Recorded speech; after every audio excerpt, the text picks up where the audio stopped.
This week's episode of Brains on Games is about a mountaineering game. Welcome to Brains on Games. I'm Dr. Brian McDonald, and this episode we're going to talk about a game that focuses on mountain guides and animal tracking and building camps in the Himalayas. It's a game that was sent to me recently by Dr. Steve Finn over at Dr. Finn's Games. It's like doctor to doctor over here. A game called Nanga Parbat. It took me a little while to figure out how to say the name of this game. Nanga Parbat is a mountain in the Himalayas, the 9th highest mountain in the world. And this game is about mountain guides, building camps, and trapping animals and guiding hikers on the mountain. It's a game for 2 players, age 14 and up, and you can play a game in about half an hour. Let's take a look at Nanga Parbat. Here's the board for Nanga Parbat. This is a duel, a race really, for victory points between 2 players. And even though you've got animals and mountain guides and the board looks like a mountain, so it seems thematic, it is really kind of an abstract game. We'll talk about why that is as we go through it. You've got victory point trackers here on the side, and you can earn some points for doing certain things in the game. But at the beginning, a few things are going to happen. First, the animals are going to be randomly assigned to each section on the board. Once you've placed all of the animals on the board, each player is going to get one of these objective cards. The objective cards give you extra victory points at the end of the game, depending on how your hikers and camps are placed. We'll talk about what that means as we go through it. And the second player is going to place this little guide somewhere on the board. Then the first player begins to play. The first thing you do is choose an animal from the region where the guide is standing. So the guide is always going to be on one of these numbered flags, and then you've got to choose one of these animals. That animal comes off the board and it goes onto your player board. Now, eventually you can trade animals for points, and that's something that happens from your player board over here, but there's some other uses for the animals as well that are really important. The next thing you do is you place a hiker in the space where the animal was, and then you move the guide to the numbered flag from this section here of the mountain where you took the animal. So here I took an animal from section 4. Now that means that the guide is going to move over here to flag number 4, and then the second player gets to do the same thing. And it goes back and forth like that until you've got more hikers placed on the board and more animals on your player board, at which point you can start to do some scoring. Okay, I've taken some turns here in the game and I've placed some of the hikers around the board. Let's talk about the optional part at the end of the turn. So the first thing you do is trap an animal. You replace that animal with the hiker, and then you move the guide to the section, to the region that matches the section number of the animal that you took. And then you have an option to do some scoring. There are a few things that I might want to do here if I were going to take a turn right now. The first might be to use some of these animals. Now, the animals slide down on your player board in order to take an action, and they can each only be used once. So that's part of what you're doing by trapping these things, is you're accumulating these player abilities. This one, if I slide it down, we've got these great symbols at the bottom of the player board, so it's easy to keep everything straight.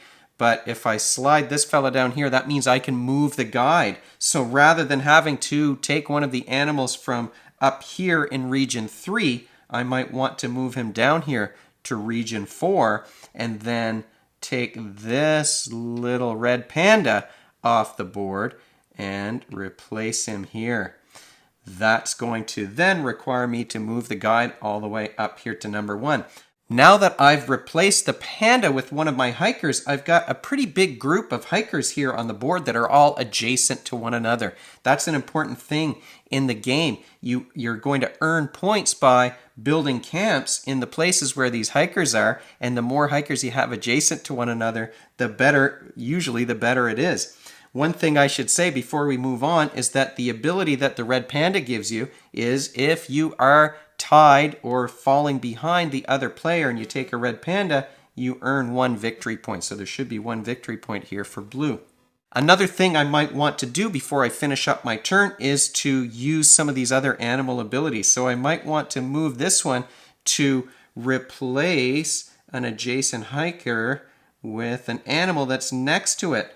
Now suddenly what have I done here? I've broken up this group that the pink player was forming, and now they're not going to be able to turn things in on their next turn, or at least not as many of their hikers in. You could, if you wanted to, use the snow leopard to swap 2 hikers, and that would force me to do something like this. You don't want to do that in this case because I have this great big group here, and those are the ones that I want to exchange.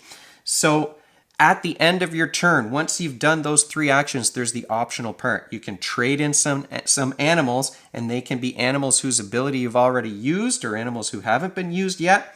Or you can build some camps. And in this case, I'm going to want to build some camps.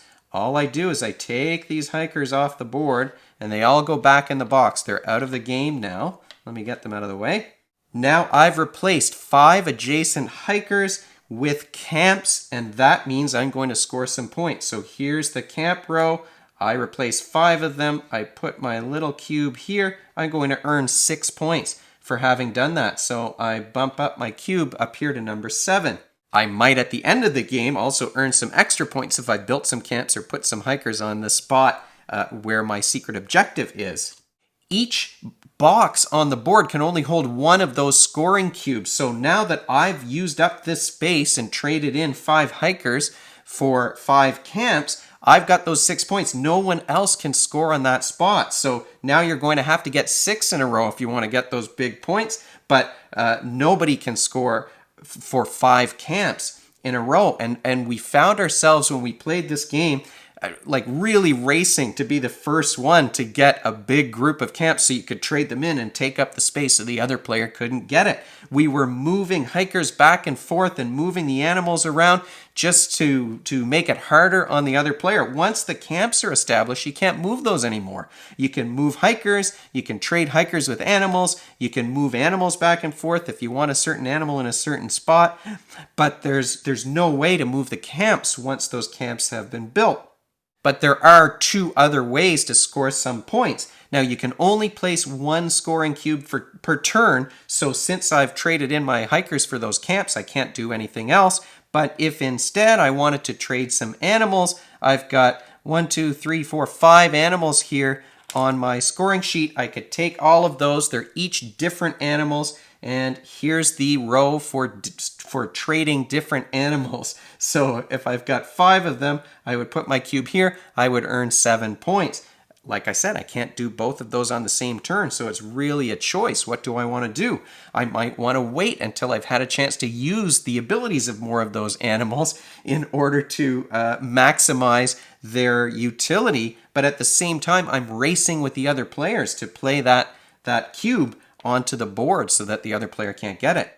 So your animals here can move move the guide around. They can move hikers and animals around. They can earn you some victory points if you're behind and you grab a red panda. You've got one here, these blue guys, and they act as a wild card when you're trading animals. So if you want 4 different ones or 5 different ones, or you want 5 the same, you can use this in place of any of those animals. You cannot use it to use the other animal's ability. It's only when you're trading. The game ends when both players have placed all of their hikers or both players have placed all their scoring cubes on the board, and at that point you stop and start counting up those points.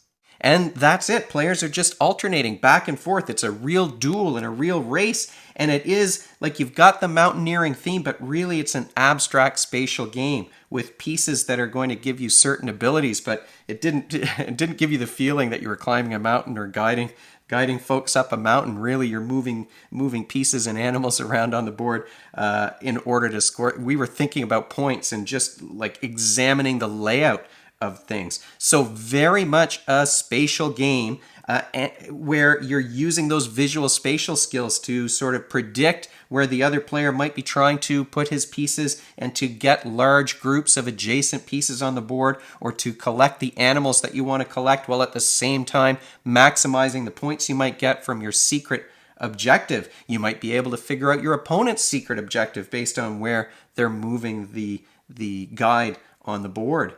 You're going to also find yourself problem solving on the fly and trying to plan ahead because of the way that the animals on the player board can manipulate the state of the board, moving your hikers or the animals that you might want or the guide to different spots could really mess things up for you. So you've got to use those flexible problem solving or fluid reasoning skills. And in particular, you're planning ahead and trying to tackle things in an organized way. And that is an example of executive functioning skills, those abilities that allow you to work towards a future goal. I would include working memory in that list. Working memory, the whiteboard in your mind where you hold on to some information so you can juggle it because you're calculating points here and you're doing some risk-benefit analysis. Do you wait until the next turn so you can get that 7th animal or that 6th hiker, or do you try and do you anticipate that the other player is going to take that spot? Oh my goodness, this is a game I immediately wanted to play again after I played it, because I feel like even after playing a few games of it, I'm still sort of figuring out what's the best strategy, what's going to work best in order to maximize the points in this game. So it is a game that we really, really enjoyed. And that is Nanga Parbat in a nutshell. Thanks to Dr. Steve Finn for sending this along. And if you have any questions about Nanga Parbat or comments about this video or the other videos on the channel, you can leave them in the comment section below this video, or you can email me at brian@brainsongames.ca. brainsongames.ca is the website. That's where future episodes will go, and the previous ones are up there already. Brains on Games is the Twitter handle and the Facebook page and the Instagram feed, so we're all over the place. And if you enjoyed this video and you want to be notified of future ones, you can head on over to YouTube and click that subscribe button. Thanks for joining me, and hopefully I'll see you next time.